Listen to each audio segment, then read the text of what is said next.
तो आपको जो बैंक स्टेटमेंट रिक्वायर है वो मिनिमम 2 मिलियन की रिक्वायर है।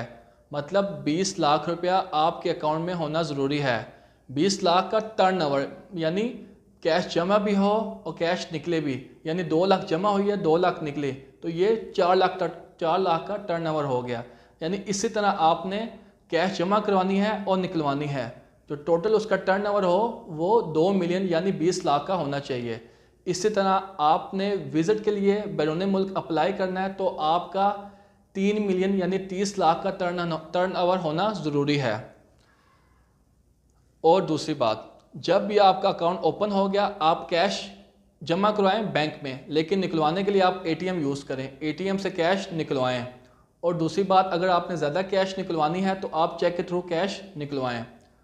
मोबाइल ऐप का इस्तेमाल आप लाजमी करें, उससे आप इजीली आप